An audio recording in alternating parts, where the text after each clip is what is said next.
দেখো বন্ধুরা, ভাত করেছিলাম দেরাদুন রাইসের, ডাল সেদ্ধ মুগ ডাল নিয়ে এসেছিলাম বাড়িতে, ডাল সেদ্ধ পটল দিয়ে দিয়েছিলাম ভেতরে, আর দিয়েছিলাম বাটার দিয়ে কাঁচা লঙ্কা চিড়ে নুন দিয়ে সেদ্ধ করেছি, আর মাছ ভাজা নিয়েছি, আর পটল দিয়ে আলু দিয়ে দেখো মাছের ঝোল করেছি। কেমন আছে খেতে? আজকে স্বপ্না হবির চ্যানেলের দুপুরের মেনু। গোপালপুরে এসে ঘরে রান্না করা খাবার পাচ্ছি, দারুণ লাগছে। বাইরের খাবার তো সবসময় খাই, কিন্তু আজকে আমার নিজেরই ইচ্ছে হলো ঘরে বসে রান্না করে খাই। হয়তো বিকেলে রান্নাটা বাইরেই করে খাবো, কালকে তো আবার সোমবার, আমাকে এখান থেকে সেদ্ধ ভাত খেতেই হবে। তা চলো খাওয়া দাওয়া করে নিই, দেখি ডাল সেদ্ধটা কেমন হয়েছে।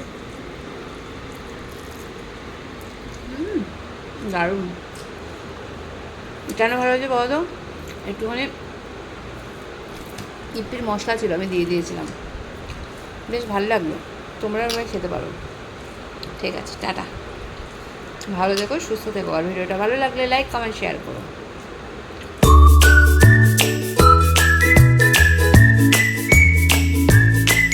স্বপ্নহবি চ্যানেলে সবাইকে স্বাগত।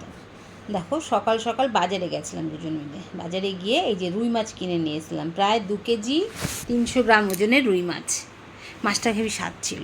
তোমরা হয়তো ভাববে আজকে কেন পাতলা পটল দিয়ে আলু দিয়ে মাছের ঝোলের রেসিপিটা মানে আমি দিলাম। আসল কথা না, দেওয়ার কারণ হচ্ছে বেড়াতে এসে পাতলা মাছের ঝোলটা রান্না করেছি, সেই কারণেই দিলাম। তারপরে এই মুদি সদাই দোকান থেকে নিয়ে নিয়েছিলাম বাজার। ওই মুদি বাজারে চালটা আনতে ভুলে গেছিলাম, তেল এইটা নিলাম, হলুদ, কিছু মশলা টশলা নিয়েছিলাম বাজারটা থেকে। তারপরে এখান থেকে চলে আসলাম সবজি বাজার, নিলাম একটু টমেটো, একটু আলু, কাঁচা লঙ্কা আর কটা পটল নিয়ে আসলাম। আর বাজার থেকে দেখো এই চালটা এনেছি, অনেক কিছুই এনেছিলাম। এই বাড়ি থেকে আবার এই মশলাগুলো নিয়ে এসেছিলাম ইউপিটা, এটাও এখানেই রান্না করলাম। এই মশলা কটা একটু বাড়ি থেকে আমি নিয়েছিলাম, মুগ ডাল, একটু জিরের গুঁড়ো, একটু গোটা জিরে, একটু শুকনো লঙ্কা, লবণ, এগুলো বাড়ি থেকে নিয়ে এসেছিলাম। কারণ সোমবার আছে তো, আমাকে একটু নিরামিষ খেতে হয়। তাই এখানে এসে দেখলাম যখন যে এখানে ভালো ব্যবস্থা আছে রান্নাবান্না করার, তাই জন্য আমার হাজব্যান্ডকে বললাম চলো বাইরে থেকেই বাজারটা করে, যখন রান্নার ব্যবস্থাই আছে তাহলে রান্না করেই খাই। কারণ দুপুরবেলা তো কোথাও বেরোচ্ছি না, ঘরে বসেই বা কী করবো, তার জন্য বাজার করে নিয়ে এসে রান্না করলাম। দেখলে চাল ধুয়ে ভাত বসিয়ে দিয়েছিলাম, ভাতটা হয়ে গেছে। এইদিকে বলে বাসনপত্র ছিল না, ওদের বলাতে আমাকে দেখো কী সুন্দর কড়াই দিয়ে গেছে, বাটি, হাতা, থালা, অনেক কিছু দিয়ে গেছে। তো কড়াই, তারপরে তেলটা বসিয়ে নিয়ে এবার মাছটা ভেজে নিলাম। তা বেড়াতে এসে রান্না করেছি, তার জন্যই তোমাদের মধ্যে ভিডিওটা শেয়ার করলাম, আর কিছুই না। আর তবে মশলা কিনে নিয়েছিলাম, মাছের ঝোলের মশলা দিতে ভুলে গেছি, জানো তো, শুধু সাধারণভাবে রান্না করেছি। আর একটা কি, আমার ছেলের ঘরটায় চিমনি রয়েছে, এই রুমটাতে চিমনি নেই। এবার এখানেই রান্না করছি বলে, ধোঁয়া উঠছে বলে, মানে তাড়াহুড়ো করে মাছের ঝোল করতে গিয়ে মশলাটা দিতে ভুলে গেছি। দেখো মাছগুলো বেশ লাল লাল করে ভেজে নিয়েছিলাম, কয়েক পিস মাছ ভাজা খাওয়া হয়েছে, আর কিছুটা মাছ ঝোলে রেখেছিলাম। মাছ ভালো লাগে না, আর বেড়াতে এসে অবশ্য তখন মনে হয় যেন বাইরে ঘরের তৈরি রান্না খেলে অমৃতই লাগে, তার জন্যই আজকে এই ব্যবস্থা। মাছগুলো লাল লাল করে ভেজে নিয়েছি। তারপরে সব মাছ অনেকগুলো, মানে 2 কেজি 300, মানে বুঝতেই তো পারছো কত মাছ।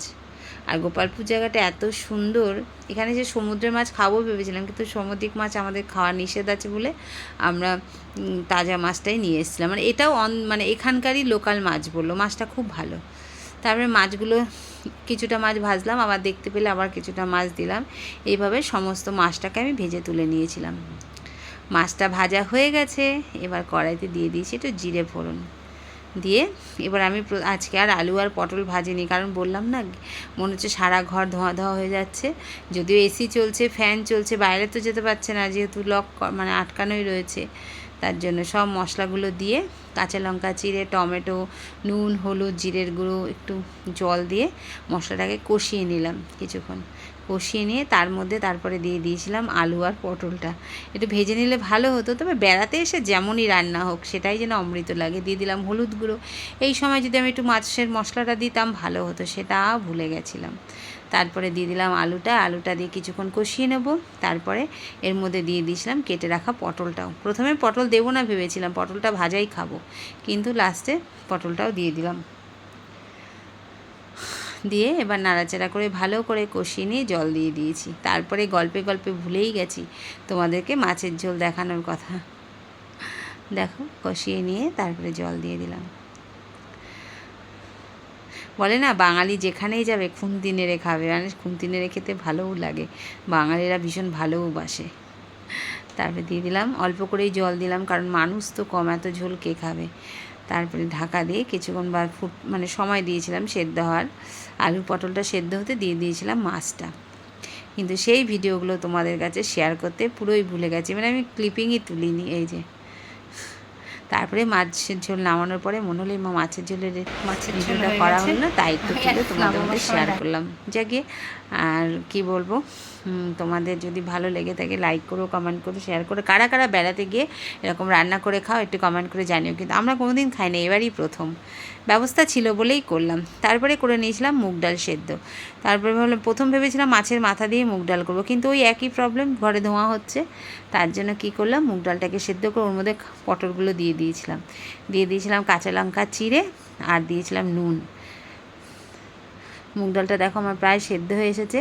আর ওই যে সকালে ইপ্পির একটা মশলা ছিল, ইপ্পির মশলাটা ওর মধ্যে দিয়ে দিয়েছিলাম। সত্যি ডালটা টেস্ট হয়েছিল জানো তো, সেদ্ধ ডাল মনেই হচ্ছিল না। তারপরে নামাবার আগে দিয়ে দিয়েছিলাম একটু বাটার। সেদ্ধ ডালটাও খেতে যেন অমৃত লাগছিল। তা আজকে এই পর্যন্তই। আমার ভিডিওটা তোমাদের কেমন লাগলো, ভালো লাগলে লাইক কমেন্ট শেয়ার করো। গোপালপুর থেকে রান্না করার ভিডিও শেয়ার করলাম, ভালো লাগলে লাইক কমেন্ট শেয়ার করো।